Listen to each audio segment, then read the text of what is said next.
நானும் வந்து கேரளாவிலேருந்து தான். என்னோட ஃபர்ஸ்ட் தமிழ் movie and I'm very happy to work with a wonderful team. அதில் 2 பேர் தான் என்னோட ஃபேவரட்டாக மாறிடுச்சு. ஒன்று வந்து actor producer Lenin sir and அவர் டைரக்டர் வினோத் சார். எனக்கு அது வந்து ரொம்ப கம்ஃபர்டபுளான ஜேர்னி. நான் ஃபஸ்ட் டைம் தமிழுக்கு வரும்போது நான் ரொம்ப கொஞ்சம் பயம் இருந்தது எனக்கு. ஏன்னா டோட்டல் கல்ச்சர் டிஃப்ரென்ஸ் இருக்குது, இண்டஸ்ட்ரி இஸ் டோட்டலி டிஃப்ரெண்ட். அப்போ ஒர்க் பண்ணுறது கஷ்டமாக இருக்கும்னு நினச்சேன். ஆனால் அங்கே ஒர்க் பண்ணுறதை விட ரொம்ப ஈஸியாகிடுச்சு இங்கே வந்து. ஏன்னா அதோட மெயின் ரீசன் வந்து இங்கே வந்து இன்னும் ரெஸ்பெக்ட் இன்னும் அதிகமாக கொடுக்குற மாதிரி இருந்துச்சு எனக்கு. மியூசிக்கெல்லாம் அவ்வளோ இம்பார்ட்டன்ஸ் கொடுத்து ரொம்ப இம்பார்ட்டன்ஸ் கொடுத்து தான் இங்கே ஒர்க் பண்ணுறது. அப்போ அந்த ஒரு ஆர்டிஸ்ட்டுக்கு கிடைக்கிற ரெஸ்பெக்ட் எப்பவும் வந்து இங்கே முன்னாடி சொன்ன மாதிரி பணத்தை விட நமக்கு அதுதான் ரொம்ப ஒர்க் பண்ணுறதுக்கான ஒரு மோட்டிவேஷன். அதுவும் ஈக்குவலி பேஷனேட்டான ஒரு டைரக்டர் அண்ட் ஈக்குவலி பேஷனேட்டான ஒரு ஆக்டர் ப்ரொடியூசர். இப்போ 2 பேருமே வந்து எனக்கு கம்ஃபர்டபுளாக இருந்துச்சு. எனக்கு யூஸ்வலி வந்து டேரக்டர் கூட கம்ஃபர்டபுள் ஆகும்போது ப்ரொடியூசர் கூட மேபி கொஞ்சம் ஒரு கிளாஷ் வரும். இது எனக்கு வந்து அப்படி எந்த இஷ்யூவும் நடக்கலை. ரொம்ப கம்ஃபர்டபுளான ஒரு ஜேர்னி. அண்ட் 2-3 இயர்ஸாக இந்த ஜேர்னி போயிட்டுருக்கு. எனக்கு இப்போ கொஞ்சம் கொஞ்சம் சேடாக இருக்குது இந்த ஜேர்னி. இப்போ இந்த படத்தோட முடிய போகிறேன். மேபி நெக்ஸ்ட் படத்துலேருந்து ஆரம்பிக்கலாம். அப்புறம் இன்னொரு விஷயம் வந்து இந்த படத்தோட சாங்ஸ் எழுதின மோகன்ராஜ், எனக்கு அவரும் ரொம்ப கம்ஃபர்டபுளாக இருந்தது. ஏன்னா ஃபஸ்ட்டு இவர் ரொம்ப எக்ஸ்பீரியன்ஸ்டான ரைட்டர். இப்போ நான் இங்கே வரும்போது எப்படி இருக்குன்னு ஒரு சின்ன கன்ஃபியூஷனாக இருந்தது. பட் ஒர்க்கிங் வந்து ரொம்ப ஈஸியாக இருந்தது. அப்புறம் அவர் கொடுக்குற வார்த்தைகள் எல்லாம் எனக்கு ரொம்ப பிடிச்சிது. அண்ட் டைரக்டர் சாரோட contribution also help a lot. And singers Kavitha Gopi, then Velmurugan and Chinmayi, இவர் 3 பேரும் வந்து ரொம்ப அழகாக அந்த சாங் அவுட்புட் எனக்கு கொடுத்தது. ரொம்ப ஹாப்பியாக இருந்தது. அப்புறம் ஹீரோயின் யாஸ்மின் எனக்கு முன்னாடியே தெரியும். இப்போ இந்த படத்தில் ஹீரோயின் யாருன்னு கேட்டால் உங்கள் ஃப்ரெண்டு தான். அப்போ என்னோட ஃப்ரெண்டா? எந்த ஃப்ரெண்டு? அப்போ யாஸ்மின் வந்து ஆக்ட்ரஸ். எனக்கு அவர் சிங்கராக தான் தெரியும். ஏன்னா அவரோட நிறைய கவர் சாங்ஸ் எல்லாம் நிறைய முன்னாடி கேட்டிருக்கு. அப்போ ஒரு ஆக்ட்ரஸ்ன்னு சொன்னது ஃபர்ஸ்ட்டில் எனக்கு ரொம்ப இன்ட்ரெஸ்டிங்காக இருந்தது. அப்புறம் படம் பார்த்த பிறகு எனக்கு ரொம்ப பிடிச்சிருச்சு. எல்லாரோட ஆக்டிங்கும் ரொம்ப பிடிச்சிருச்சு. இன்னொரு விஷயம் சொல்ல வேண்டியது, இந்த ஸ்கோர் மேபி படத்தோட கூட படம் மேக்ஸிமம் டைம் பார்த்தது வந்து director, editor and maybe music டைரக்டராக இருக்கலாம். அப்போது ஒரு ஆளை பற்றி பேசணும், நம்ம எடிட்டர் லாரன்ஸ் சார். அவர் இந்த படத்தை வந்து ரொம்ப கிறிஸ்பாக எடிட் பண்ணியிருக்கு. அதுதான் எனக்கு மியூசிக் பண்ணும்போதும் மியூசிக்கான ஸ்பேஸ் கரெக்டாக இருந்தது. அதுக்கப்புறம் அவரோட எடிட்டிங் வந்து எந்த சீனுமே வந்து நமக்கு லேக் இருக்கிற மாதிரி ஃபீல் ஆகலை. இப்போ அதுக்கு வந்து அவரோட கான்ட்ரிபியூஷன் ரொம்ப அதிகமாக இருக்குது. அப்போது February 6th இந்த படம் ரிலீஸ் ஆகும்போது எல்லாரும் பார்த்து எல்லாருக்கும் பிடிக்கும்னு நினைக்கிறேன். Thank you very much. வணக்கம். Thank you for having me on board, Lenin sir, and also thank you every media personnel who is present here today. எனக்கு ரெட் லேபிள்னா ஒரு புது உறவு மாதிரி. I'm sorry if my Tamil is broken. நான் இன்னொரு professional இருந்தேன். ஆனால் இதுக்குள்ளே வந்ததுக்கு அப்புறம் தான் எனக்கு என்னோட ஒரு பேஷனே கிடச்சிது. ஸோ என்னை செலக்ட் பண்ணுறதுக்கான காரணம் definitely Lenin sir and Vinoth sir. Vinoth sir especially கண்டிப்பாக என்ன கரெக்டாக அந்த கேரக்டருக்கு ஏற்ற மாதிரி மோல்ட் பண்ணிட்டு அதுக்கு ரொம்ப பெருமைப்படுறேன். And also Kailash Menon sir. I have been a fan of his work ever since he's inside the industry. அப்புறம் இந்த சாங் பண்ணும்போது கூட அவர் உள்ளே வந்தாருன்னு சொல்ல போது எனக்கு ரொம்ப ஹாப்பியான ஒரு விஷயம். அண்ட் ஆல்சோ நான் நினச்சதை விட ரொம்ப ஸ்பெஷலான ஒரு படம். எனக்கு ஒரு என்ன சொல்கிறது, ஒரு டெபியூ இந்த மாதிரி ஒரு படத்துக்கு டெபியூ கிடச்சதே ரொம்ப பெரிய விஷயம். என் கூட ஒர்க் பண்ணிருந்த எல்லாருக்குமே ரொம்ப நன்றி. ஆல்சோ மை கோ ஆக்டர்ஸ் எல்லாருமே என்ன ஒரு ஃபேமிலி மாதிரி ட்ரீட் பண்ணுறதுக்கு ரொம்ப நன்றி. எல்லாருக்குமே நன்றி. Thank you so much. ஒரு 2 விஷயம் நான் ப்ரொடியூசராக எக்ஸ்பீரியன்ஸ் பண்ணதை வந்து உங்க கூட ஷேர் பண்ணிக்கணும் அப்படின்னு நினைக்கிறேன். நீங்கள் நினைக்கலாம் ஆல்ரெடி நிறையா சொல்லிட்டேப்பா அப்படின்னு சொல்லிட்டு. இன்னும் கொஞ்சம் இருக்குது. இந்த மெயினாக இந்த ப்ரொடியூசராக இந்த எக்ஸ்பீரியன்ஸ் இருக்குது இல்லைங்களா. இப்போ ஒரு படத்துக்கு வந்து நம்ம ஒரு 5 கோடி ரூபா செலவு பண்ணுறோம் அப்படின்னு வச்சுக்கோங்களேன். அதில் ஆக்சுவலாக எவ்வளோ ட்ரூ எக்ஸ்பென்ஸ் அப்படின்னா ஒரு 10 to 15% வந்து எக்ஸ்பென்ஸில் வராது. அது எங்கே போகுது அப்படின்னா கமிஷன் இங்கே ஒன்று இருக்குது. உங்கள் எல்லாத்துக்கும் தெரியுமா? தெரியாதா? தெரிஞ்சுக்கோங்க. அதில் போகுது. அது வந்து எனக்கு தெரியும். இப்போ ஃபார் எக்ஸாம்பிள் நான் ஃபர்ஸ்ட் வந்து இந்த 4 ஷெடியூலுக்கு வந்து நான் 4 யூனிட்டை சேஞ்ச் பண்ணேன். அந்த 4 யூனிட்ல ஃபர்ஸ்ட் யூனிட்டுக்கு நான் வந்து 1 லட்சம் பே பண்றேன் அப்படின்னா, 2வது யூனிட்டுக்கு திருப்பி நான் எடுக்கும்போது சேம் கேமரா, சேம் லைட், எல்லாமே சேம் எக்யூப்மெண்ட் 90,000 பே பண்றேன். அதுக்கு அடுத்தது 80,000 பே பண்றேன். அதுக்கப்புறம் 70,000 பே பண்றேன். சேம் எக்யூப்மெண்ட் தான் எல்லாமே. ஆனா பிரைஸ் ஏன் ஒரு டிஃபரன்ஸ் அப்படின்னா, மிடில் மேன் கமிஷன்ஸ் வந்து நிறைய போகுது. அது வந்து கொஞ்சம் இந்த யூனியன்ஸ்லாம் சேர்ந்து கண்ட்ரோல் பண்ணாங்கன்னா ப்ரொடியூசருக்கு இன்னும் கொஞ்சம் பெனிஃபிட்டா இருக்கும்.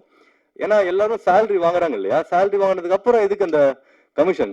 ஸோ சங்கர் சாருக்கு ஒரு ரெக்வஸ்ட், கவர்மெண்ட்ல வாங்குற லஞ்சம் மட்டும் இல்லை சார், இதையும் சேர்த்து ஏதாவது படத்துல காமிங்க, எஃபெக்டிவா இருக்கும். ஓகே, ஸோ அந்த மாதிரி எல்லாத்துலயுமே இருக்கு சார். ஆக்சுவலா உங்க அதுக்கும் தெரியும்னு நினைக்கிறேன். இதை நான் வாய்ஸ் அவுட் பண்ணணும்னு நீங்க நினைக்கிறேன். அதனால யூனியன்ஸ் நான் ஆல்ரெடி இவரு நம்ம பெப்சி யூனியன் தலைவர் அவர்கிட்ட ஒரு தடவை பேசினேன். இதை பத்தி இல்ல, ஜென்ரலா பேசினேன். ரொம்ப நல்ல மனுஷன் அவரு. ஸோ அவரோட பார்வைக்கு இந்த வீடியோ போச்சு அப்படின்னா அவர் இது கொஞ்சம் இன்வால்வ் பண்ணி ப்ரொடியூசர்ஸ், புது ப்ரொடியூசர்ஸ் நிறைய பேர் வராங்க இல்லையா? எல்லாருமே சொல்லுவாங்க ப்ரொடியூசர்ஸ், புது ப்ரொடியூசர்லாம் வந்து அவங்களை நம்ம என்கரேஜ் பண்ணணும் அப்படின்னு சொல்லிட்டு.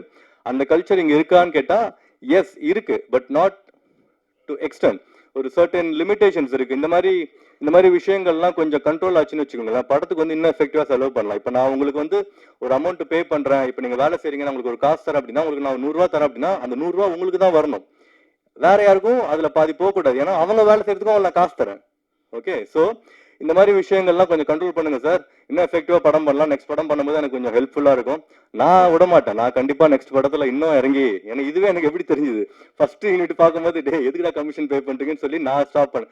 பட் அது கடைசி வரைக்கும் அது வந்துட்டே தான் இருக்கு. என்னன்னா அமௌண்ட் கம்மியாகுது, பட் அது போயிட்டே தான் இருக்கு. மேபி அவங்க ஒர்க்கை கண்டினியூ பண்றதுக்காக அது பண்றாங்களா என்னன்னு தெரியல. இது ரொம்ப நார்மலைஸா இருக்கு.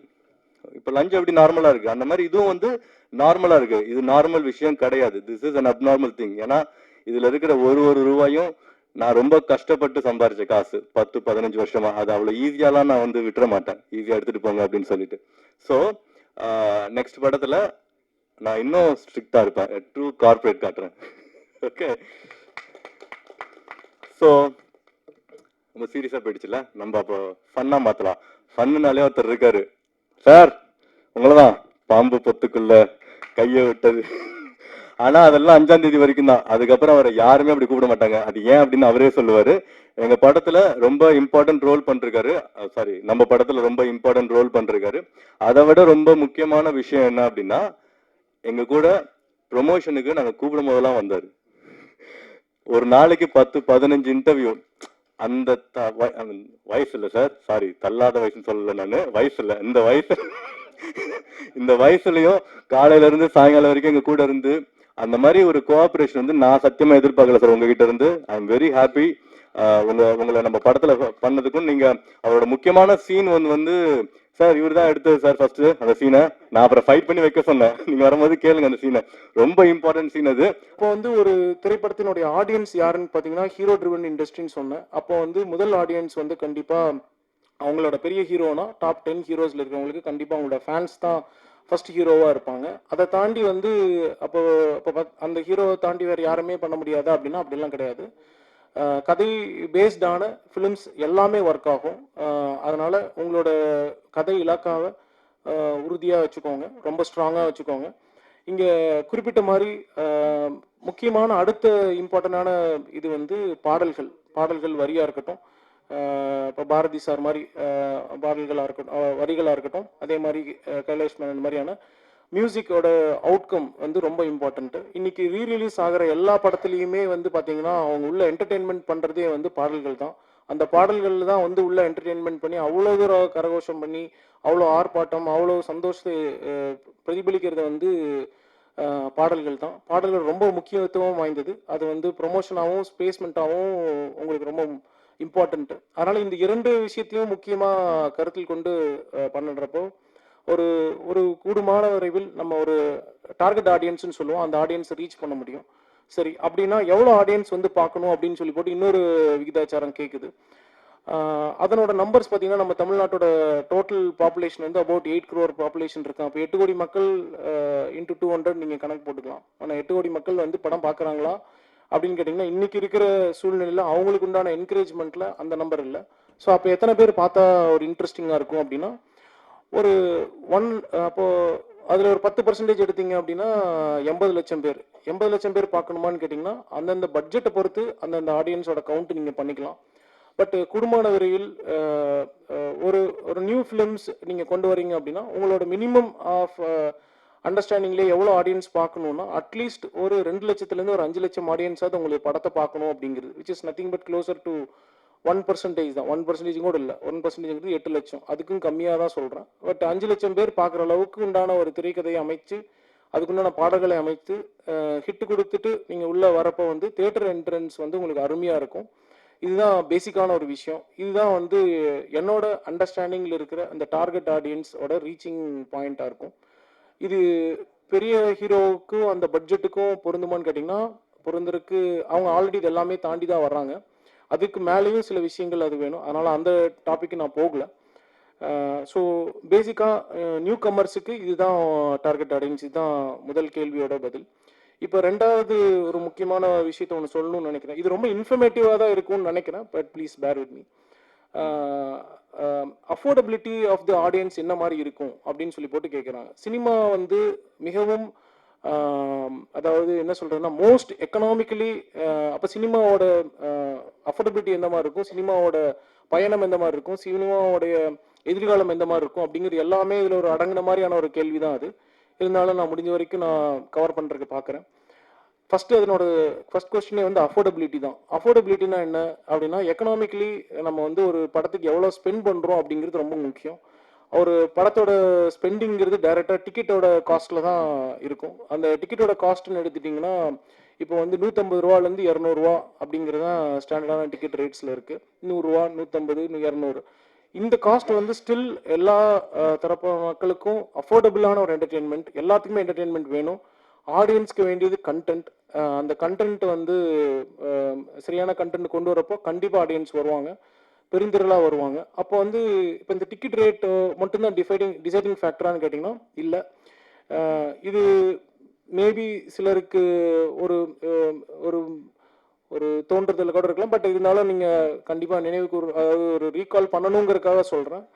இதை தாண்டி அவங்க ஒரு ஃபேமிலியாக உள்ள வரணும் அப்படின்னா வேறு என்னென்ன மாதிரியான ஸ்பெண்டிங் இருக்குது அப்படின்னு பார்த்தீங்கன்னா அந்த இடத்துல தான் பெரிய கேள்விக்குறிகள்லாம் முன்னாடி வருது. முதல் கேள்விக்குறி வந்து இது வந்து நான் ப்ரெஸ்ஸுக்குமே ஒரு சின்ன வேண்டுகோள் தான். நீங்களுமே இதை பற்றி ஒரு சின்ன ஆராய்வுகள் பண்ணி நீங்களுமே உங்களுக்கு தெரிஞ்ச அந்த பதிவுகளை பண்ணணும். ஏன்னா நீங்கள் திருத்தணும் இண்டஸ்ட்ரிக்கு, உங்களோட விமர்சனங்கள் ரொம்ப முக்கியங்கிற பாயிண்ட்ல இந்த டாப்பிக்கை சொல்லுறேன். ஒரு காஃபின்னு எடுத்துட்டிங்கன்னா காஃபி என்ன ரேட்டில் வருது அப்படின்னா இன்றைக்கி வந்து 90 ரூபாலேருந்து 150 ரூபா வரைக்கும் இருக்குது. அப்போ 150 ரூபா டிக்கெட்டே இருக்குது. இப்போ காஃபி உள்ள 150 ரூபாயான்னு கேட்டீங்கன்னா 150 ரூபா தான். இல்லை சார் எங்கள் தேட்டரில் 120ன்னு சொல்லலாம். நான் இது வந்து பொதுவாக எல்லா தேட்டருக்குமே அப்ளிகபிள். எந்த ஒரு இண்டிவிஜுவல் தேட்டரும் நான் பொதுவாக சொல்லலை. மல்டிப்ளெக்ஸுக்கும் அப்ளிகபிள், சிங்கிள் தேட்டருக்கும் அப்ளிகபிள், ஆல் ஃபார்ம் ஆஃப் தேட்டர்ஸ்க்கும் அப்ளிகபிள் தான். ரைட். அப்போது என்ன மாதிரியான காஸ்ட்டில் இருக்குதுன்னு பார்த்தீங்கன்னா இன்றைக்கி வந்து ஒரு 150 ரூபா வரைக்கும் ஒரு காஃபி ரேட் கொடுக்க முடியும். அதே காஃபியோ டீயோட ரேட் நீங்கள் வெளில போய் குடிச்சிங்கன்னா 20 ரூபா 30 ரூபா தான். அப்போ அதே வெளியில் 20 ரூபா 30 ரூபா கொடுக்குற ஆடியன்ஸ் வந்து உள்ளுக்குள்ளே வந்து 90 ரூபா கொடுக்க முடியுமா? இந்த கேள்விக்கு நான் பதில் சொல்ல முடியாது. சரி, பப்ஸ் என்ன ரேட்டில் இருக்குது அப்படின்னு பார்த்தீங்கன்னா 120 ரூபாவில் இருக்குது. 120 ரூபாவில் இருக்கிற பப்ஸ் வந்து வெளியில் இருக்கிற பப்ஸ் வந்து 30 ரூபா. ஸோ இது 20 ரூபா. சரிங்க சார். இப்போ இது வந்து 130 ரூபாய்க்கு வந்து வாங்க முடியுமா? எனக்கு தெரியல. ரைட். இல்லை சார், இப்போ வந்து டிக்கெட் ரேட் முன்னாடி வந்து 100 ரூபாவில் இருந்தப்போ வந்து பாப்கார்னோட ரேட் வந்து அந்த பேக்கெட்டில் போட்டு கொடுத்து அந்த மாதிரி வீல் சிப்ஸ் கொடுத்த பீரியட்லாம் இருக்குது. இன்றைக்கி அதை தாண்டி இன்னும் கொஞ்சம் ஹைஜீனிக்காக கொண்டு வந்துட்டோங்கிறது ஓகே. பட் ஆனால் அந்த பீரியடில் இருந்த ரேட் வந்து 20 ரூபா. இன்றைக்கி இருக்கிற ரேட் வந்து ஒரு பஃப்ஸ் நீங்கள் ஒரு பாப்கார்னோட ரேட் பார்த்தீங்கன்னா 20 ரூபா இருந்து இன்றைக்கி வந்து பல மடங்குகள் ஜாஸ்தியாக இருக்குது. 150 ரூபாவில் தொடங்கி 700 ரூபா வரைக்கும் இன்றைக்கி பாப்கார்னோட ரேட் இருக்குது. இது உங்கள் எல்லாத்துக்குமே தெரிந்தது தான். இது இந்த மாதிரியான டிஃபால்ட் ப்ரெஷர்ஸ்ன்னு சொல்லுவோம். டிஃபால்ட் ப்ரெஷர்ஸ் வந்து ஆடியன்ஸ் கொண்டு வரப்போ இதுக்கு அவங்களுக்கு எந்த மாதிரியான ஒரு என்கரேஜ்மெண்ட் கொண்டு வருங்கிறது தான் ஒரு கேள்வியாக இருக்குது. அப்போ என்ன ஆகும்னா economically still very very compact ticket ரேட்ஸில் இருக்கிற ஒரு சினிமா இண்டஸ்ட்ரி உள்ளே வரப்போ அது எந்த மாதிரி மாற்றத்தை கொடுக்குது, எந்த மாதிரியான எக்ஸ்பீரியன்ஸை கொடுக்குது, அப்போ எந்த மாதிரியான தாக்கத்தை கொடுக்குது அப்படிங்கிறது ரொம்ப இம்பார்ட்டண்ட். அப்போ என்ன ஆகுனா இது ஏன் இந்த கேள்விகள்லாம் கேட்குறேன் அப்படின்னா இது எந்த மாதிரியான தாக்கத்தை வந்து கொடுக்கும் அப்படின்னா இது ஒரு பட்ஜெட் காம்பேக்ட் பட்ஜெட்டில் பண்ணுற ஃபிலிம்ஸ்க்கு தான் வந்து இதனோட இம்பேக்ட் ரொம்ப ஜாஸ்தியாக இருக்கும். ஒரு ஓப்பன் மைண்டடாக வந்து படம் பார்க்க முடியாமல் அவங்க இந்த காஸ்ட் ஃபேக்டரில் உள்ளே கொண்டு வந்துட்டு எனக்கு திருப்தி அடைஞ்சுதாங்கிறது என்ன அப்படின்னா அவங்க கொடுக்குற காசுக்கு உண்டான ரிஃப்ளெக்ஷன் தான் அது. ஸோ அது ஒரு பெரிய கேள்வியாகவே இருக்குது. அந்த கேள்வியோட என்னோட ஸ்பீச்சையும் நான் இங்கே பாஸ் பண்ணுறேன். எங்களுக்கு தொடர்ந்து ஆதரவு கொடுத்து கொண்டிருக்கும் அனைத்து பத்திரிகை ஊடக நண்பர்கள் அனைவருக்கும் வணக்கம், நன்றி. உங்களோட ஆதரவும் பங்களிப்பும் இந்த படத்துக்கு கண்டிப்பாக தேவை. இந்த மாதிரியான நியூ ப்ரொடியூசர்ஸ் ஒரு வருடத்துக்கு கிட்டத்தட்ட 200 பேர் பக்கம் வர்றாங்க. அவங்கள நம்ம வழிநடத்தி முடிஞ்ச வரைக்கும் சப்போர்ட் பண்ணி கொண்டு போக வேண்டியது நம்மளோட ரெஸ்பான்சிபிலிட்டி. அந்த மாதிரி ரெஸ்பான்சிபிலிட்டியில் தான் நான் இங்கே இருக்கேன். Thank you, thanks for the opportunity. Thank you. நன்றி ப்ரெஸ் அண்ட் மீடியா, உங்கள் எல்லாருக்கும் நன்றி. நான் நிறைய பேச விரும்பல, என்னென்னா எல்லாரை பற்றியும் நான் நிறைய பேசிட்டேன், நிறைய நன்றி சொல்லிட்டேன். February 6 red label movie release ஆகுது. உங்கள் எல்லாரோட சப்போர்ட் வேணும். அப்கமிங் டீம், அப்கமிங் ஆர்டிஸ்ட், அப்படி உங்களுக்கு தெரியாது இந்த படம் பார்க்கும்பொழுது ஒரு நீட்டான ப்ரெசன்டேஷனாக இருக்கும். உங்கள் எல்லாருக்கும் படம் பிடிக்கும் நான் நம்புகிறேன். நீங்கள் பார்த்துட்டு உங்களோட சப்போர்ட் பண்ணுங்கள் பாஸ். எல்லாருக்கும் நன்றி சார். Thanks sir. மீடியா நண்பர்கள் அனைவருக்கும் வணக்கமுங்க. அதாவது சினிமாவுடைய வெற்றிக்கு, ஒரு படம் வெற்றி அடையணும் அப்படின்னா அதுக்கு முன்னோட்டம் விடுறது அப்படின்றது வந்து நீங்கள் தான். ஏன்னா உங்கள் கையில் தான் இருக்குது. உங்கள் விமர்சனங்களை பொறுத்து தான் தியேட்டரில் க்ரௌடு கூடிகிட்டே போகும். நிச்சயமாக இந்த படம் பார்த்ததுக்கு பிறகு ப்ரிவியூ எப்போ போடுறீங்க? உங்களுக்கு 5ஆம் தேதி பார்த்துட்டு நிச்சயமாக உங்களுக்கு பிடிக்கும். விமர்சனங்களும் நல்லா எழுதுவீங்க, நம்பிக்கை இருக்குது. இந்த படத்தை பொறுத்த வரைக்கும் டோட்டல் யூனிட்டுக்கே நான் நன்றி கடன் பட்டவன். காரணம் வந்து சினிமா என்பது எப்போ முதல் ஆரம்பித்தாங்களோ அந்த சினிமாவை எப்படி வந்து எடுக்கணுங்கிற ஒரு வரைமுறை இருக்குது. அந்த வரைமுறையை ஃபாலோ பண்ணவர் தான் இந்த ப்ரொடியூசர். அதான் அந்த காலத்தில் சினிமா ஆரம்பிக்கிறது முதல்ல வந்து கதையை தான் செலக்ட் பண்ணுவாங்க. ஒரு தயாரிப்பாளர் கதையை கேட்பார், பணம் போடுறவர் முதல் கதையை கேட்பார். இந்த கதை அவருக்கு பிடிச்சதுன்னா இந்த கதைக்கு யார் வந்து திரைக்கதை வசனம் எழுதுனாங்கன்னா அடுத்த ஆளை பிடிப்பாங்க. கதை ரெடி ஆகுது, திரைக்கதை வசனம் எழுதுன யார் ரெடி ஆகுது. இப்போ இந்த 2 பேரும் ப்ரொடியூசரும் சேர்ந்து உட்காந்து இந்த கதையை திரைக்கதை எழுதும் 3 பேருமே சேர்ந்து இந்த கதையை யார் டைரக்ட் பண்ணால் நல்லாயிருக்கும். ஏன்னா லவ் ஸ்டோரியாக இருக்கலாம், ஃபேமிலி சப்ஜெக்டாக இருக்கலாம், ஆக்ஷன் மூவியாக இருக்கலாம், எது வேணாலும் இருக்கலாம். ஆனால் இதை யார் இயக்கினால் நல்லாயிருக்கும். அப்போ டைரக்டர் செலக்ட் பண்ணுறாங்க. ஆக கதை, திரைக்கதை வசனம், அதன் பிறகு இயக்குனர், இந்த 3 பேரும் சேர்ந்து ப்ரொடியூசரோட உட்காந்துட்டு தான் இந்த கதைக்கு யார் ஹீரோ, அப்புறம் இந்த கதைக்கு ஹீரோயின் யார், அப்புறம் சப்போர்ட்டிங் கேரக்டர் யார், இந்த குரூப் உட்காந்து டிசைட் பண்ணி தான் ஒரு படம் எடுப்பாங்க. இதுதான் ஃபார்முலாவாக இருந்தது. ஆனால் இன்னைக்கு சினிமா ஒரே ஒரு ஹீரோ சொன்னால் போதும், அவர் சொல்கிறது தான் கதை, அவர் சொல்கிறது தான் ஷார்ட்டு, அப்படி ஆயிடுச்சு. உங்களுக்கெல்லாம் தெரியும். உண்மையிலேயே நாங்கள்லாம் டைரக்ட் பண்ணும்போது எந்த ஹீரோவும் எந்த ஹீரோயின் வந்து இன்டர்ஃபியர் ஆகவே மாட்டாங்க. நாங்கள் சொல்வதை மட்டும்தான் செய்வாங்க. அதனால அந்த காலத்தில் படம் ஹிட்டு. இன்னைக்கு எல்லாத்துலேயும் மூக்கம் நுழைக்கிறது, செல்ஃபிஷ். என் சீன் நல்லா இருக்கும், நான் நல்லா இருக்கணும், இருக்கக்கூடாது. ஒரு திரைப்படம் என்பது எல்லாரையும் நம்பி, அந்த யூனிட்டியை நம்பி எடுக்கிறது தான் திரைப்படம். ஸோ செல்ஃபிஷை விட்டுறணும். நான் எந்த ஹீரோவாக இருந்தாலும் சரி, எந்த ஹீரோ தப்பாக நினச்சா எனக்கு இப்போ நான் கவலையப்பட மாட்டேன். எதற்கு சார், ஒரு படத்துடைய வெற்றி என்பது கதை தான். அதை எல்லாரும் நினச்சி பார்த்துக்கணும் முதல்ல. இப்போ வருங்காலத்தில் வர்ற எந்த இயக்குனராக இருந்தாலும் சரி, எந்த நடிகராக இருந்தாலும் சரி, ஃபஸ்ட்டு கதை ஓகே ஆகணும். அந்த அளவில் கதையை முதல்ல சூப்பராக செலக்ட் பண்ணார் ப்ரொடியூசர். அப்புறம் அவர் நடிக்க வந்த கதையெல்லாம் வேற, அது சொன்னால் அடுத்த படமும் எடுக்க ஆரம்பிச்சிருவார். 2வது சுயநலமாக எனக்கு ஒரு சந்தோஷம். இங்கே இந்த வரியை நான் நோட் பண்ணல, இப்போ இங்கே பாடும் பொழுது தான் நோட் பண்ணேன். ரத்தனபுரின்னு ஒரு ஏரியா கோயம்புத்தூரில், அந்த பாட்டில் வரும். இந்த ரத்தனபுரியில் நிறைய சினிமாக்காரங்க சுற்றி தெரிஞ்சிருக்கோம். கோயம்புத்தூர் ரத்தனபுரியில் அந்த ஏரியா தான் எங்கள் வீடு ஃபஸ்ட்டு. அதே ரத்தனபுரி ஏரியாவில் சுற்றி தெரிஞ்சவங்க சத்யராஜ் அவர்கள், சுந்தர் சி அவர்கள், ரகுவரன் அவர்கள், கோவை சரளா அவர்கள், ரஞ்சித் அவர்கள், இந்த மாதிரி அங்கே ஒரு குரூப்பே, ப்ரொடியூசர் கேஆர்ஜி அவர்கள், ப்ரொடியூசர் கே கோபிநாத் அவர்கள், இந்த மாதிரி ஒரு குரூப்பே அந்த ஏரியாவில் நிறைய அங்கேயே சுற்றி தெரிஞ்சவங்க தான். இது உண்மை. ஸோ வந்து எங்கள் ஊரில் நாங்கள் இருந்த ஏரியாவை பாட்டில் கொண்டு வந்ததுக்காக கவிஞருக்கு ரொம்ப நன்றி. அட கைதட்டுங்க, என்னங்க அது?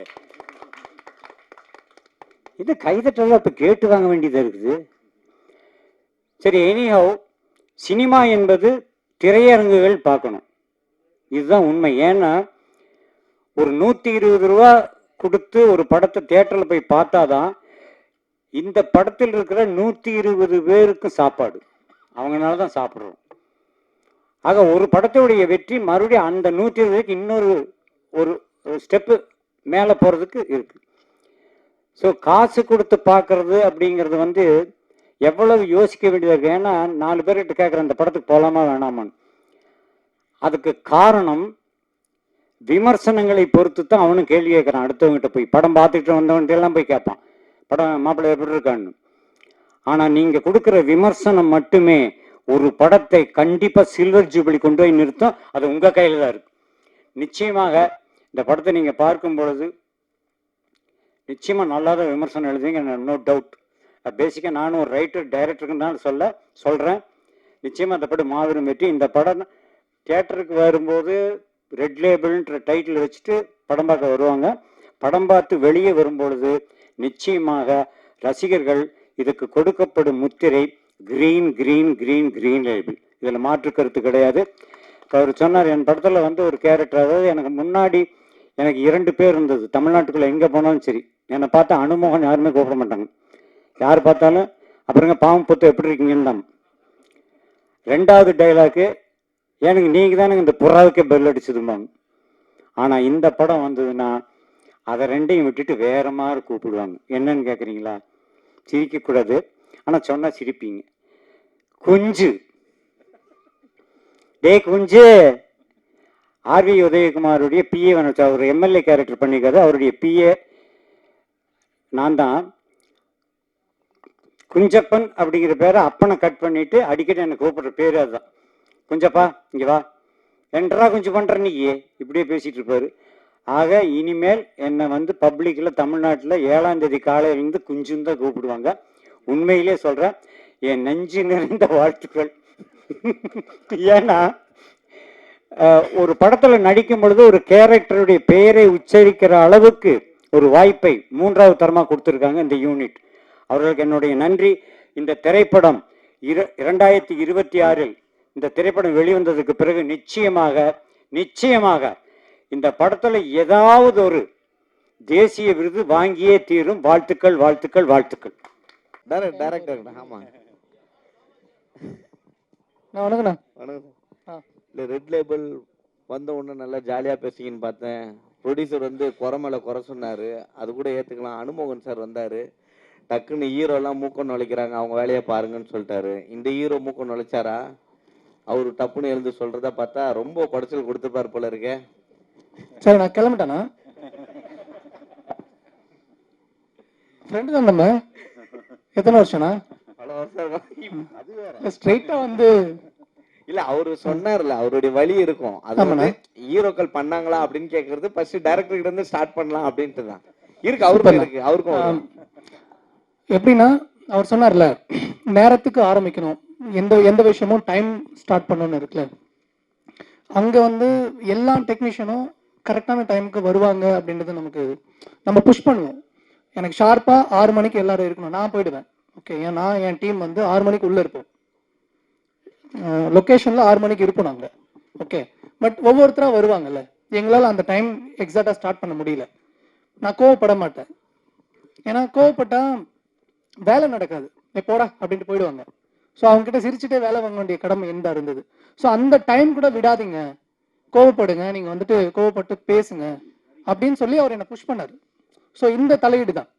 ஏன்னா ப்ரொடியூசர் பணம் போட்டிருக்காரு, அது கூட பண்ணலன்னா நம்ம என்ன பண்ணுவோம், கால் மேலே கால் போட்டுட்டு ஓகே பொறுமையாக பண்ணலான்ற மாதிரி பண்ணுவோம்ல. ஸோ அதுக்கு அவர் எங்களுக்கு கொடுக்கல. அதில் அவர் ரொம்ப ஸ்ட்ராங்காகவே இருந்தாங்க. மற்றபடி எந்த தலையீடும் இல்லை தலைவா. நீங்கள் எதாவது கேட்குறீங்கன்னா சொல்லுங்கள், கான்ட்ரவர்சி நான் கூட சொல்கிறேன். சொல்லுங்க. இல்லை ஏதாவது வேணும்னா சொல்லுங்க. இல்லை பணம் போட்ட ப்ரொடியூசர்கிட்ட கேட்டுருவோம். சொல்லுங்க சார். மிச்சம் பண்ணலாம், அதுக்குன்னு இந்த லான்ச்ல கூடவா நீங்க ஆங்கரா வந்து நிப்பீங்க? இங்க ஸ்டார்ட் பண்றீங்க. இது நீங்க காசு Correct. மிச்சம்னு பாக்குறீங்க, இல்ல, correct. நான் இது குவாலிட்டி ஆஃப் ஒர்க்னு பாக்குறேன். இல்ல அடுத்தவங்களுக்கும் ஒரு வாய்ப்பு இல்ல அது. நீங்க கொடுத்துருக்கலாம்ல காசு அவங்களுக்கு. நான் அது Anchor கொடுத்துறேன் வந்து சார். பண்ணிருக்கலாம்ல. ஆங்கர் நாங்க ஆல்ரெடி செலக்ட் பண்ணி அவங்களுக்கு காசு கொடுத்து நான் வீட்டுல உட்கார சொல்லிட்டேன். ஓ, காசு கொடுத்து வீட்ல உட்கார சொல்லிட்டீங்க. அப்படிலாம் இல்லைங்க. இல்ல நல்ல ப்ரொடியூசரா இருக்கீங்க. இல்ல இல்ல அப்படி கிடையாது. நீங்க வந்து ஒரு நாளைக்கு 3-4 பிரஸ் மீட் பாப்பீங்க. எனக்கு தெரியும் உங்க பிசினஸ் எவ்வளவு டயரிங்கா இருக்குன்னு. ஒரு நாளைக்கு 4-5 படம் பாப்பீங்க. அதனால உங்களை கொஞ்சம் என்கேஜிங்கா வச்சுக்கலாம் அப்படின்றதுக்காக தான் இதை நான் பண்ணேன். இது ரொம்ப யூஸ்வலா இருந்ததுன்னு வச்சுக்கோங்களேன். அவங்க நான் தப்பு சொல்லல சார். ஆல்ரெடி படத்துல 200 பேருக்கு வேலை கொடுத்துட்டேன் சார். ஒருத்தவங்களுக்கு கொடுத்ததா கஷ்டம். இல்ல நிறைய நடிகர்களை இங்க வந்து ஒரு நடிகர் வந்து இவ்வளவு கேட்டாரு, கிலோமீட்டர் கேட்டாருன்னு ஏன் பேரை சொல்றதுக்கு நீங்க எல்லாம் தயங்குறீங்கன்னு தெரிஞ்சுக்கலாமா? நான் தயங்கல சார். என் பிஆர் இவர் பேர் ரிப்பேர் ஆயிடும். இல்ல சார், என் பேர் சூப்பர் பேர். நான் கடைசி வரைக்கும் அதான் இல்ல இல்ல சொல்லலாம் சார். எனக்கு அந்த பயமே கிடையாது. பட் என் பிஆர் வந்து வேணான்னு சொல்லிட்டாரு. அதனால நான் சொல்லல. சக்சஸ் மீட்டை நான் சொல்றேன் வச்சேன்னா. ஏன்னா இப்போ இந்த சினிமாவில் நிறைய கல்ச்சர் இருக்குன்னு எல்லாம் சொன்னாங்க இல்லையா, எனக்கு எல்லாம் புதுசாக இருக்கிறதுனால ஒரு இன்ட்ரெஸ்டிங் கல்ச்சர் என்னன்னா, இப்போ இந்த போஸ்டர்ஸ்லாம் ஒர்க் பண்ணுறாங்கல்ல, அப்போ ஃபர்ஸ்ட் ஒரு பேக்கேஜ் இருக்கும். அந்த பேக்கேஜில் ரன்னிங் சக்ஸஸ்ஃபுல்லி போஸ்டரும் இருக்கு. அதை நான் கேட்டேன், ஏன்பா பண்ணுறீங்க? ஃபர்ஸ்ட்டே நாங்கள் பண்ணிவிடுவோம் அப்படின்னா, ஏய் படம் சக்ஸஸ் ஆனதானே ரன்னிங் சக்ஸஸ்ஃபுல்லி போடணும் அப்படின்றாங்க. அது நம்ம படத்துக்கு இருக்காது. ரன்னிங் சக்ஸஸ்ஃபுல்லின்னு எல்லாம் சொன்னாதான் அந்த போஸ்டரே வெளியே வரும். சும்மா 4 நாள் கழிச்சு அது டெம்ப்ளேட்டெல்லாம் நான் விட மாட்டேன். சார் இல்லை சார், இல்லை இல்லை, சக்ஸஸ் மீட் தான் எனக்கு. இது சக்ஸஸ் மீட் தான். ஏன்னா என் படம் ரிலீஸ் ஆகுதே சக்ஸஸ் தான் எனக்கு இப்போ. உண்மைதானே சார்? என்னுடைய 45 வருஷ அனுபவத்தில் எத்தனையோ காம்பேரர் பார்த்துருக்கேன். ஆனால் உண்மையிலே பெர்ஃபெக்டாக காம்பேர் பண்ண ஆங்கர் நீங்கள் தான் சார். நீங்கள் பாராட்டியிருக்கீங்க சார், பெரிய விஷயம் சார் இது. இல்லை இல்லை, ஏகப்பட்ட செய்திகளை அவர் சொல்லியிருக்காரு, அவருக்கு அது தெரியல. அதுதானே தவிர மற்ற ஒன்றும் இல்லை. கான்ட்ரவர்சினா அவ்வளோ கான்ட்ரவர்சி, ரொம்ப தெளிவாக. என்ன பெப்சி அளவுக்கு போயிட்டீங்க நீங்கள். ஐயோ நீயா நிறுத்துறது, நானே நிறுத்த ஷூட்டிங்னு சொன்னீங்க பாருங்க, அது எனக்கு ரொம்ப பிடிச்சது. ரொம்ப நன்றி சார். நான் உங்களை எதிர்பார்க்கல சார். உண்மையாலுமே ரொம்ப சந்தோஷமா இருக்கு நீங்க பண்ணது சார். எனக்கு அது பேசுனது டிஃப்ரெண்டாக தெரியல சார். எல்லாருமே மனுஷங்க தானே. பெப்சியாக இருக்கட்டும், சேம்பராக இருக்கட்டும், நாங்கள் இருக்கட்டும், எல்லாருமே ஹியூமன் பீயிங், எல்லாருமே சமன்னு சொல்கிற ஆள் நான். அதனால எனக்கு யாருமே வந்து நான் அதனால தான் பெரிய படம் சின்ன படம்லாம் ரொம்ப சொல்ல மாட்டேன். ஏன்னா எனக்கு எல்லாருமே ஒன்று. பெரிய ப்ரொடியூசர் சின்ன ப்ரொடியூசர்னும் எல்லாரும் இப்படி தானே சாப்பிட்றோம். இப்படி சாப்பிட்றவங்க எல்லாருமே ஒன்று தான். அதனால நான் இதை அவங்க ஃபிக்ஸ் பண்ணுற வரைக்கும் நான் கேட்பேன் சார். நான் சொன்னது தப்பு இல்லை, ரைட்டு தானே? கரெக்ட் தான். இன்னொன்று, இதில் ஓட்டு போடுற சிம்பிள் வச்சுருக்கீங்களே, எதுக்கு? காலேஜ் எலெக்ஷனில் பசங்கள்லாம் ஓட்டு போடுறாங்க சார். அதனால அந்த சிம்பிள் அங்கே வந்துச்சு. கதையில் எலெக்ஷன் இருக்குது சார், ஸோ அதனால் யூஸ் பண்ணியிருக்கோம் சார். இதில் இன்னொரு முக்கியமான விஷயம், பக்கத்தில் இருக்காரு அவர் மிகப்பெரிய ஜோதிடர், தெரியுமா உங்களுக்கு? அந்த ஜோதிடர் நம்ம உங்கள் ப்ரொடியூசர் ஹீரோவுக்கு என்ன சொன்னார்? ஏற்கனவே இவங்க எல்லாருக்கும் சொல்லிட்டேன். இந்த இடத்துல சொல்ல விரும்புகிறேன். அதாவது ஒரு ஆளுக்கு ஜோசியம் சொல்கிறதுங்கிறது அவருடைய தனிப்பட்ட வாழ்க்கை, அதை பற்றி சொல்ல முடியும். ஆனால் இது ஒரு யூனிட். இந்த யூனிட்டில் மெயினான ஆட்கள் இப்போ கேமராமேன் இருக்காங்க, மியூசிக் டைரக்டர் இருக்கார், டைரக்டர் இருக்கார், நடிகர் நடிகை எல்லாருமே இருக்கோம். இந்த குரூப் சேரும் பொழுதே சில பேருக்கு வந்து அப்படியானெல்லாம் கேட்க தோணும். என்னென்னா, ஒரு நல்ல விஷயம் நடக்கும் பொழுது ஒரு 100 பேர் சேர்ந்து ஒரு விஷயத்தை ஆரம்பிக்கிறாங்க, ஒரு தொழில் ஆரம்பிக்கிறாங்கன்னா, அந்த தொழில் வெற்றி பெறதுக்கு காரணம் அந்த 100 பேருடைய ராசியும் கோச்சாரப்படி நல்லாவே இருக்கும். இதுதான் உண்மை. ஆனால் யாருமே ஜாதகம் ஜோசியம் பார்த்துட்டு ஒவ்வொருத்தரும் ஃபிக்ஸ் பண்ணுறது இல்லை. ஆனால் அது தானாக அமையிறது. புரிஞ்சா உங்களுக்கு? இன்னொன்று சொல்லிடுறேன். இந்த படத்தை பொறுத்த வரைக்கும் ஏன் வந்து வெற்றி பெறும் அப்படின்னா, ஃபஸ்ட்டு ஒன்று தெரிஞ்சுக்கங்க, 2026 இந்த ஆண்டு வந்து கலைத்துறை, அதுவும் சினிமா துறைக்கு மிக அருமையான ஆண்டு. கைத்தட்டுங்கண்ணா. என்னங்கண்ணா, அப்புறம் எதுக்கு நான் ஜோசியம் சொல்லணும்? 26ஆம் ஆண்டு என்பது வந்து மிகச்சிறந்த ஆண்டு, திரையுலகுக்கு ரொம்ப ரொம்ப முக்கியமான வருஷம். அந்த ஆண்டில் இவங்க அடியெடுத்து வைக்கிறாங்க. ஒரு புதிய யூனிட் களத்தில் இறங்குது. ஸோ சின்ன படங்களும் சூப்பர் ஹிட் ஆகும் என்ற ஒரு பெயரை இந்த கிரீன் லேபிள் வாங்கியே கொடுக்கும். நான் டைட்டில் மாற்றிட்டேன், ஆடியன்ஸ் ரிப்போர்ட் கிரீன் லேபிள் தான் சார். நான் ரெட் லேபிள் சேர்க்கறதுக்கே கஷ்டப்பட்டுட்டு இருக்கேன். அடுத்தது கிரீன் லேபிள் வைங்க. இதை என்ன இன்னொன்று சொல்லிடுறேன் அண்ணா, நீங்கள் கேட்டதுக்கு. இந்த படத்தை பொறுத்த வரைக்கும் எப்படிங்களா, பொதுவாக வந்து ரசிகர்களில் சில குடிமக்களுக்கு ரெட் லேபிள் பிடிக்கும், பல குடிமக்களுக்கும் ஒரு ரெட் லேபிள் பிடிக்கும். அது இரவில் குடிப்பது, இது பகலில் குடிப்பது. ஆனால் இரவில் குடிப்பவனும் சரி, பகலில் குடிப்பவனும் சரி, இந்த ரெண்டு குடிகாரங்களுமே முதல் சொன்னது டீ, இன்னொன்று சொன்னது பிராண்ட் டீ. அது ஒரு பிராண்டான டீ. அது இவர்கள் இந்த குரூப் பூராமே இந்த ரெட் லேபிள் படத்தை நிச்சயமாக பார்த்து பாராட்டுவார்கள். ஹீரோயின் நேம் வந்து அஸ்மினா, யாஸ்மினா? அஸ்மின். அஸ்மின் சார், அஸ்மின். அஸ்மின் தானா? ஓகே. லெனினுக்கு ஒரு கேள்வி. ஹீரோயின் வந்து ரெட் லேபிள்னு சஜஸ்ட் பண்ணதாக சொல்லியிருந்தீங்க. ஆக்சுவலாக நீங்கள் பேசுனதெல்லாம் வச்சு பார்க்கும்பொழுது நிறைய ரெவல்யூஷனரி விஷயங்கள்லாம் நீங்கள் பேசுனீங்க. ரெட் ரெபல்கிட்ட கூட வச்சிருக்கலாமா அப்படின்னு தோணுது. வச்சிருக்கலாம் சார். நான் பேசுனது ரெவல்யூஷன்லாம் கிடையாது சார், பேசிக். இல்லை டைட்டில் இஷ்யூஸ்ல இருந்து அந்த ஆமாம், கமிஷன், ஆமாம். அவுட் என்னன்னா, ஆஃப் கமிஷன்ல இருந்து எல்லாமே நீங்கள் பேசுனீங்க இல்லையா? அது என் மட்டும் பேரே இல்லாமல் பாடி லெனின் தான் லாங்குவேஜ் சார். பூராமே வந்து விஜய் பார்க்குற மாதிரியே இருந்தது. மேபி காலேஜ் எலெக்ஷன் பேஸ் பண்ணி நீங்கள் படம் எடுக்கிறீங்க. பொலிட்டிக்ஸ் ஏதாவது கனவுகள் இருக்கா? இருக்கு சார். ஓகே. 100% பாலிடிக்ஸ் வரணும் அப்படின்றதுக்காக தான் நான் படமே வந்திருக்கு. ஓ சூப்பர். இப்போ பிஃபோர் 2026 பாசிபிலிட்டிஸ் இருக்கா? இல்லை சார், ஆக்சுவலாக இந்த படம் போன வருஷம் முடிஞ்சிருந்ததுன்னா வாய்ப்பு இருந்திருக்கு. பட் அகைன் பொலிட்டிக்கல் பார்ட்டி அப்படிலாம் கிடையாது. ஒரு சின்ன ஏரியாவில் ஏதாவது பண்ணணும்னு ஒரு இன்ட்ரெஸ்ட் இருக்குது சார். நான் ஒரு அட்வொகேட்டும் கூட. அதனால் வந்து ஒரு ரொம்ப ஃபேன்சியாக இல்லாமல் ஒரு சின்ன ஏரியாவில் ஏதாவது சம்திங் நம்மளால் முடிஞ்சது பண்ணணும். ஓகேங்களா? அதனால் அது இன்ட்ரெஸ்ட் இருக்குது. அகராஜ் வாழ்த்துக்கள். Thank you sir. இண்டஸ்ட்ரி மாறும்னு சொல்கிறேங்க இந்த வருஷம். பொலிட்டிக்கல் மாறுமா? விஜய் சார் அரசியல் வராரு, பொலிட்டிக்கல் மாறினா எனக்கு கொஞ்சம் இதாக இருக்கும். நிச்சயமா மாற்றம் வரும். ஆனால் நீங்கள் நினைக்கிறது நடக்காது. அப்போ விஜய் சார் வாய்ப்பு. நீங்கள் எதை வச்சு கேட்கணும் தெரியுது, அது நடக்காது. நடக்காது. ஓகே சார், நிச்சயமாக நடக்காது. அதாவது மாறுதல்கள் வரும் என்பது, இப்போ நான் ஒன்று நினைப்பேன் நடக்காது, இவர் ஒன்று நினைப்பேன் நடக்காது, அவங்க ஒன்று நினைப்பேன் நடக்காது. ஆனால் ஏதாவது ஒன்று நடக்குமில்ல, அந்த நடக்கிறது நல்லதாகவே நடக்கும்.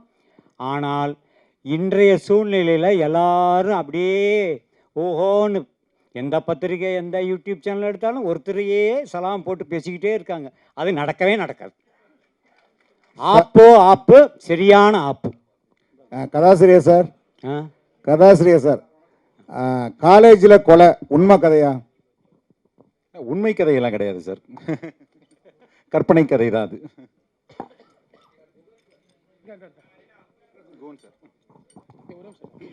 அதாவது பாரதி ராஜா, பாக்யராஜ், ஏன் அனுமோகன் எல்லோருமே கதை, வசனம், டைரக்ஷன். என்ன காரணம்னா, ஒரு கதாசிரியர் இயக்குனர் ஆகும்போது அவருடைய கதையை முழுமையாக எடுப்பார். இப்போ உங்கள் கதையை வாங்கி அவர் எடுக்கும்போது அது உங்களுக்கு உடன்பாடாக இருந்துச்சா? இல்லை, உடன்பாடாக தான் இருந்தது சார். என்னென்னா, அவங்க சார் சொன்ன மாதிரி முன்னாடி அது பிரிஞ்சு தான் இருந்தது. எழுத்தும் இயக்கமும் ஒரு கிரியேஷனாக டெக்னிக்கலாகவே வேறு வேறு திறமைகளாக தான் ஹாலிவுட்ல எல்லாமே இருக்குது. முதல்ல ஒரு நாவல் வரும், நாவல் இருந்து அடாப்டட் ஸ்க்ரீன் பிளேக்கு ஒரு சினிமா பர்சன், ஸ்டுடியோ, அதுக்கப்புறம் கேஸ்டிங்கு, டைரக்டர் எல்லாமே அப்புறம் தான் வருவாங்க. ஸோ எனக்கு வந்து அது ஒரு திருப்தியான ப்ராசஸாக தான் இருந்தது சார். நான் கேட்குறது என்ன, சிறிதரிலிருந்து எடுத்துங்க, கேஎஸ் கோபாலகிருஷ்ணன் எடுத்துங்க, எல்லோருமே அந்த கதை வசனம், கதை திரைக்கதை வசனம் மூலமாக தான் வந்தாங்க. இதுக்கு இன்னொரு காரணம், நான் டைரக்டர் கேட்கும், அந்த கதைக்காரர்கிட்ட கேட்கும்போது, சார் என்னுடைய கதையை நான் தான் சார் எடுக்க முடியும், அது மட்டும் இல்லை ரைட்ஸ் எனக்கு. இப்போ நாளைக்கு இந்த படம் வெற்றி பெறும்போது இன்னொரு மொழிக்கு போகும்போது உங்களுடைய உரிமை என்னவா இருக்கும்? நீங்கள் முதல் சொன்னீங்களே என் கதை நான் எடுக்கணுங்கிறத விட ரெண்டாவது சொன்னீங்களே சார், அந்த ரைட்ஸ் எனக்குங்கிற பிரச்சனை தான் நிறைய பேர் அதுக்குள்ளே அந்த கதை, திரைக்கதை, வசனம், இயக்கம்னே வந்துச்சு. கலைஞர் அவர்கள் எழுதும்போது, அண்ணாதுரை அவர்கள் எழுதும்போது, ஈவன் பாக்யராஜ் சார் பிகினிங்கில் நிறைய கதைகள்லாம் கொடுத்து அப்புறம் தான் இயக்கத்துக்கு வந்தார். ப்ராசஸாகவே வந்து ஒரு டைரக்டர் தான் கதை எழுதணுங்கிறது கிடையாது சார். கதை, திரைக்கதை இன்னொருத்தருதாகவும் டைரக்டராக இன்னொருத்தரும் இருக்கிறது தான் ஆக்சுவல் ப்ராசஸ்.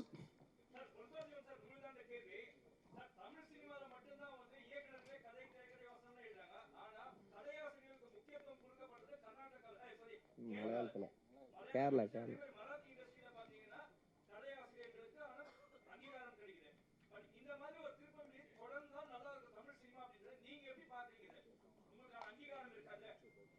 இல்லை இதான் முதல் இப்போ தான் நான் கதை திரைக்கதை எழுதி கொடுத்துருக்கேன். ஆக்சுவலாக இது ஒரு ஆரோக்கியமான ஒரு இதுவாக இருக்கும். வேறு வேறு தளங்கள்ல இருந்து கதைகளோட ஆட்கள் வருவாங்க, வித்தியாசமான சினிமாக்கள் வரும். மலையாளம் இண்டஸ்ட்ரி, ஈவன் தெலுங்குலேயும் நிறையா அந்த மாதிரி ரைட்டர்ஸ்க்கான இது இருக்குது. தமிழில் நிஜமாலுமே கொஞ்சம் குறைவாக தான் இருக்குது. கண்டென்ட் ட்ரிவன் ஃபிலிம் வேணும்னா நீங்கள் நிறையா ரைட்டர்ஸ்க்கு கிட்ட நிறைய ரைட்டர்ஸும் உள்ளே வருவாங்க. நிறைய பேர் காத்துட்ருக்குறாங்க கதைகள் வச்சுக்கிட்டு. அவங்க எல்லாருமே அசிஸ்டன்ட் டைரக்டராக இருந்து டெக்னிக்கல் குவாலிட்டி தான் கற்றுக்கிட்டு வர முடியாத எழுத்து மட்டுமே வர்ற ஆட்களும் இருக்கிறாங்க. சில பேர் பிரமாதமாக படம் எடுப்பாங்க, அவங்களுக்கு வந்து ஒரு எழுத்தாளர் தேவைப்படும். இது நிஜமாலுமே 2 விதமான டேலண்ட்டு. இண்டிவிஜுவல் ரைட்டர்ஸ் வர்றது இண்டஸ்ட்ரிக்கு, அதுவும் ஒரு கண்டென்ட் தேவைங்கும் போது ரொம்ப தேவையான சமாச்சாரம் தான் நான் நினைக்கிறேன் சார்.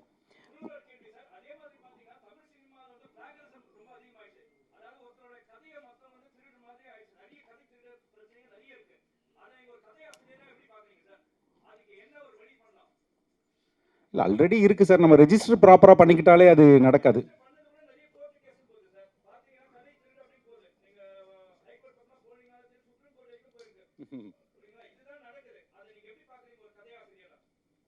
இல்லை கதை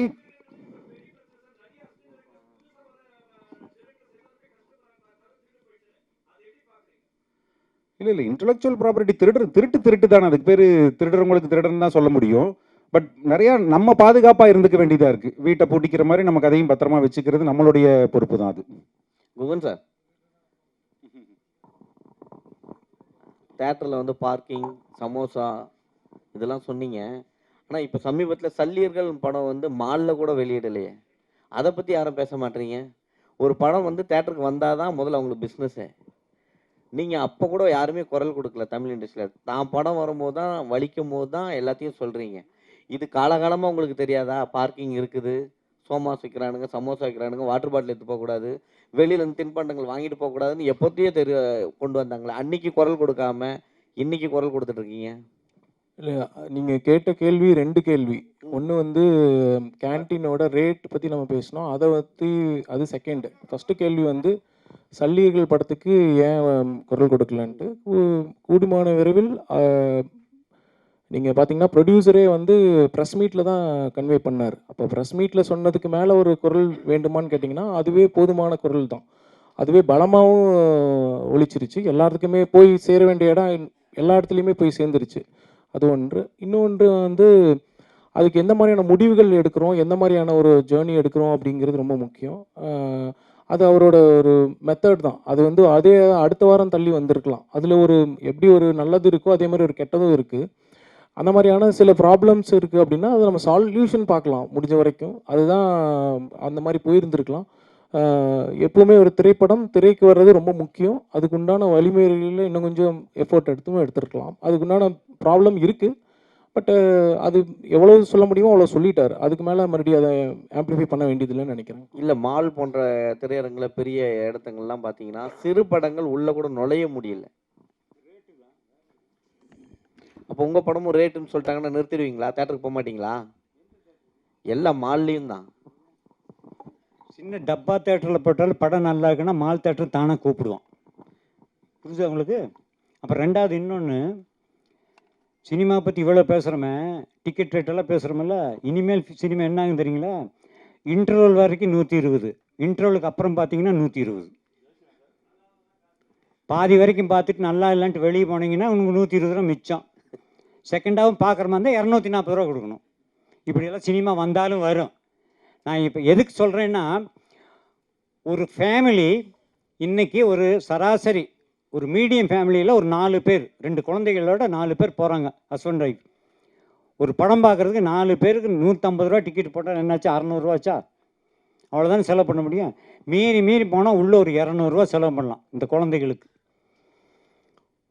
ஒரு ஃபேமிலி சினிமாவுக்கு போயிருக்கு, படம் பார்த்துட்ருக்காங்க, குழந்தைங்க ஃபஸ்ட் ஹாஃபில் சும்மா விழுந்து சிரிக்குது, அவ்வளோ காமெடி. செகண்ட் ஹாஃப் ஸ்டார்ட் பண்ணால் பயங்கர காமெடி செகண்ட் ஹாஃபில். ஆனால் குழந்தைங்க அழுதுகிட்டே இருக்கு, சிரிக்கல. ஏன்னா இன்டர்வலில் அங்கே அப்பா வந்து பாப்கார்ன் வாங்கி தரல. 300 ரூபா 400 ரூபாய் பாப்கார்ன் வாங்கலை, குழந்தை அழுகுது. அப்போ ஒரு ஃபேமிலி என்பவங்க ஒரு 500 ரூபா 600 ரூபா மீறி போனால் ஒரு 800 ரூபா ஒரு ஃபேமிலி படம் பார்க்குறது போய் 2500 ரூபா தூக்கிட்டு போக வேண்டியதாக இருக்குது. எப்படி தேட்டருக்கு வருவாங்க? ஃபஸ்ட்டு ரீசனே சார் தியேட்டர் க்ரௌடு அதுக்கு முதல் காரணமே இந்த தியேட்டரில் வந்து ரேட்டை குறைக்கணும் காஃபி டீலிருந்து. நான் சொல்கிறது அதுதான். இதுக்கு வந்து எந்த தயாரிப்பாளர்களோ எந்த தியேட்டருக்காரங்களோ அதுக்கு வந்து இது எடுக்கிறதே இல்லை, ஒரு முயற்சி எடுப்பதே கிடையாது. ஏன் அதே காப்பி தானே வெளியே குடிக்கிற 30 ரூபா காப்பி தானே அவனும் கொடுக்குறான், அப்புறம் எதுக்கு? புரிஞ்சுதா உங்களுக்கு? ஸோ தியேட்டருக்கு பப்ளிக் வராத முதல் காரணமே இந்த தியேட்டர் தான் சார். அந்த படம் எல்லாம் அப்புறம் சார் இங்க பாருங்க, ஆடியன்ஸ் வந்து எல்லா மூவியும் பார்க்குறாங்க. மெயினாக வந்து இந்த ரீலீஸ் மூவி இருக்கு பார்த்தீங்களா, மங்காட்டான்னு சொல்லக்கூடிய மூவி, அதால கில்லின்னு சொல்லக்கூடிய மூவி 4 வாரம் ஹவுஸ்ஃபுல்லாக போயிட்டு இருக்கு சார். எல்லா தேட்டர்லையுமே வந்து முக்காவாசி தேட்டரில் ஆடியன்ஸ் வந்து இது பண்ணுறாங்க. ஆடியன்ஸ் கிட்ட கேட்கும் போது இப்போ உள்ள மூவியோட கிளாரிட்டி ஒர்த்தா இல்லை, அப்போ உள்ள மூவி கிளாரிட்டி ஒர்த்தா இருந்துச்சுன்னு ஆடியன்ஸோட ஃபீட்பேக் சொல்கிறாங்க. நீங்களே செக் பண்ணிக்கலாம். மங்காட்டாவோட படையப்பா படங்கோட சார் ஓடிச்சுல வந்து 50 கோடி கலெக்ட் பண்ணுச்சு. ஆமா, ஓடிச்சு. ரீரிலீஸ் 60 கோடி கலெக்ட் பண்ணி. என்ன மக்கள் வந்து தியேட்டருக்கு வரதா செய்யறாங்க, பாப்கார்ன் ரேட்டுக்காக மக்கள் தியேட்டருக்கு வராம இல்லவே. ஐயோ, நான் சொல்றது உங்களுக்கு புரியல சாமி. 500 ரூபா தான் செலவு பண்ண முடியுங்கிற வர்றது இல்ல. அப்படியே இல்ல சார், 2000 ரூபாய் கூட எல்லாரும் வாங்குறாங்க சார். அது நீங்க நினைச்சிட்டு இருக்கீங்க அப்படின்னு. படத்தோட குவாலிட்டி நல்லா இல்லன்னு சொல்றாங்க. ஒரு அதெல்லாம் கிடையாது. மிடில் கிளாஸ் எல்லா படம் பார்க்குற ரசிகர் நிறைய பேர் இருக்காங்க. இந்த ரசிகர் படமே பார்க்கணும் கிடையாது. சினிமா ரசிகர்கள் என்பதே சகல படங்களை பார்க்குறோம் நிறைய பேர் இருக்காங்க. பர்டிகுலர் ரசிகர்களை விட பொதுவாக சினிமாவை ரசிக்கும் ரசிகர்கள் தமிழ்நாட்டில் அதிகம். எல்லா படத்தையும் பார்ப்பாங்க, அவங்க தான் அதிகம். அவங்க ஏன் உள்ளே வர்றதில்லை, நான் சொல்கிறது குறிப்பாக ஃபேமிலியோடு ஏன் வர்றதில்லை, ஃபஸ்ட்டு ரீசன் 4 மடங்கு செலவு. அவங்களால முடியாது. நான் வந்து இன்றைக்கி வந்து ஒரு 4 படம் ரிலீஸ் ஆகுதுன்னா எனக்கு 4 படத்துக்கு 600 ரூபா செலவாகுதுன்னா 4 படத்தையும் பார்ப்பேன். நான் ஒவ்வொரு தடவை படம் போகும்போது 1000 ரூபா செலவு 4 படம் பார்க்க முடியாது என்னுடைய வருமானத்துக்கு. நீங்கள் அதை யோசிக்கணும். அதுதான் உண்மை. தியேட்டருக்கு க்ரௌடு வரும்னா உள்ளே நுழைஞ்சோன்னே அவங்க ஏதாவது ஸ்நாக்ஸ் ஏதாவது சாப்பிட்ணும், காஃபி கீஃபி சாப்பிட்ணுன்னா அந்த ரேட்டை குறைங்க, ஆட்டோமேட்டிக்காக உள்ளே வருவான். அந்த கொடுக்குற 150 ரூபாய்க்கு எந்த படமும் குறைய இருக்காது. அதெல்லாம் சும்மா ஏன் வர்றதில்லைங்கிறது தான் ரீசன் சொல்கிறேன். காஸ்ட்டு வந்து உள்ளே விற்கிற பொருட்களுடைய விலை வந்து ரொம்ப ஓவர் டிக்கெட்டை விட. அதனால தான் ஃபேமிலியாக வர்றதில்லை. ஜாலியாக போகிறவன் போவான், 500 ரூபாய்க்கு 600 ரூபா செலவு பண்ணுறவன் உள்ள தேட்டருக்குள்ளே போவான், எல்லா படத்துக்கும் போவான். ஆனால் சராசரி ஒரு ஏழைபாளையம் கூட ஒரு தேட்டரில் வந்து படம் பார்க்கணுன்னா இந்த டிக்கெட் ரேட்டுக்கு நிச்சயமாக வருவாங்க. உள்ளே வந்து சாப்பிட்ற பொருள்னாலே வர்றதில்லை. தமிழ் சினிமால ஜாதி பிரச்சனைகள் அதிகம் வந்துருச்சு. அதை பத்தி என்ன நினைக்கிறீங்க? ஏன்னா ஜாதி படங்களா? ஆமா, இப்ப சினிமா வந்து நம்ம படம் எடுக்கணும்னு வச்சிங்களேன், நீங்க புதுசா வரீங்க, ஒரு நல்ல கதையை தான் தேர்ந்தெடுப்பீங்க. ஆனா சினிமான்றது மாத்திட்டாங்க. இப்போ 2 பக்கம் ஜாதிகள் அப்படின்னு ஆக்கிட்டாங்க. நீ ஒன்னு எடுத்தா நான் ஒன்னு எடுப்பேன். இதை எப்படி பாக்குறீங்க? நான் ஏற்கனவே சொன்ன மாதிரி நான் எல்லாத்தையும் ஒன்றா பார்க்குறேன். வழக்கறிஞருங்கிறது ஒரு பெருமையாக இருக்குது. இந்த கமிஷன் ஒரு விஷயம் சொன்னீங்கல்ல, இதை தடுக்கிறதுக்கு ஒரு வழக்கறிஞராக நீங்கள் என்ன பண்ணீங்க? இது வந்து வழக்கறிஞராக ஒன்றுமே பண்ண முடியாது சார். இது எப்படி இருக்குன்னா, இப்போ நான் வந்து உங்களுக்கு 100 ரூபா கொடுக்குறேன், இவர் தான் மிடில் மேன் வச்சுக்கோங்களேன். உங்ககிட்ட 100 ரூபா கொடுங்கன்னு நான் கொடுக்குறேன். நீங்கள் இவர்கிட்ட நீ எனக்கு 100 ரூபா வாங்கி கொடு, நான் உனக்கு 10 ரூபா கொடுக்குறேன்னு வச்சுக்கோங்களேன். நான் போய் எப்படி வழக்குப்பட முடியும்? இப்போ நீங்கள் என்கிட்ட வந்து நான் என்கிட்ட 100 ரூபா நீங்கள் கொடுக்கணும், நீங்கள் 100 ரூபா தரல, இவர் 10 ரூபா எடுத்துட்டான்னு சொன்னால் நான் வழக்கு போடலாம். இது வந்து அவங்களோட அண்டர்ஸ்டாண்டிங். நான் என்ன சொல்கிறேன்னா, நான் உங்ககிட்ட டைரெக்டாக பேசுகிறேன், நீங்கள் என்கிட்ட டைரெக்டாக பேசுகிறீங்க. எதுக்கு இன்னொரு ஆள் அப்படி கொடுக்கணும்னா நீங்கள் என்கிட்ட 90 ரூபா வாங்கிட்டு 10 ரூபா கொடுக்கணும். இதில் இன்னொரு விஷயம் தெரியுமா? துணை நடிகர் சங்கமும் சரி, ஃபைட் மாஸ்டர் அசோசியேஷனும் சரி, டான்ஸ் மாஸ்டர் அசோசியேஷனும் சரி, சம்பளத்தில் ஒரு விஷயம் பிடித்தம் பண்ணுறாங்க. உங்களுக்கு தெரியுமா? தெரியும் சார். அதுக்கு பேர் என்ன? அது அவங்க யூனியனை ரன் பண்ணுறதுக்கு அவங்க வச்சுருக்காங்க. பட் அது வந்து டிரான்ஸ்பரண்ட்டாக எல்லாத்துக்கும் தெரிஞ்சு வருது. அதுக்கு அவங்க பில் கொடுக்குறாங்க. அந்த பில்லுலாம் அவங்க எவ்வளோ சார்ஜுன்னு போட்டிருக்காங்க. பட் இதுக்கு பில் கிடையாது. இது நம்பிக்கையில் சார். இது வந்து கமிஷன் வந்து நம்பிக்கை மோசடி சார். ஒருத்தவங்க நம்பிக்கையை வந்து சேலஞ்ச் பண்ணணும்னு வச்சுக்கோங்களேன், அது வேறு எதுவுமே அதை விட கேவலமான விஷயம் எதுவும் கிடையாதுன்னு நான் நினைக்கிறேன். ஏன்னா நான் எல்லாத்தையும் நம்புகிறேன்.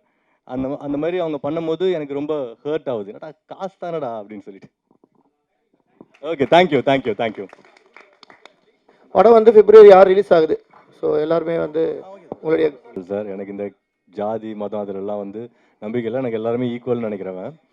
ரொம்ப முக்கியமான விஷயம் என்னன்னா, நீங்கள் எல்லாத்தையும் ஈக்குவல் நினச்சிங்கன்னு வச்சுக்கோங்களேன், நீங்கள் படமாக பார்ப்பீங்க. நான் சொல்கிறது அதுதான். இப்போ ஃபார் எக்ஸாம்பிள் ரீசெண்டாக சிறை படம் வந்துச்சு இல்லைங்களா, அதில் ஒரு ஷார்ட் நான் அந்த இன்ஸ்டாவில் பார்க்கும்போது அதை பற்றி டிஸ்கஸ் பண்ணிட்டு இருந்தாங்க. ஒரு கோர்ட்டுக்கு வெளியே வந்து இவர் இது பண்ணுவார், நமாஸ் பண்ணுவாங்க, சாப்பிடு. எனக்கு அது பார்க்கும்போது எனக்கு சீனாக தான் தெரிஞ்சுது. ஏன்னா எனக்கு அவரும் ஒன்று தான், அவங்களும் ஒன்று தான், ரைட்டுங்களா?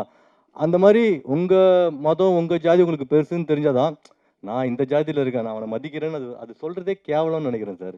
எல்லாருமே ஒன்று தானே அப்படின்னு நீங்கள் நினச்சி பாருங்கள், உங்களுக்கு எல்லா படமுமே படமாக தெரியும், கதையாக தெரியும். அதுக்கப்புறம் வேறு எதுவுமே கிடையாது இதில்.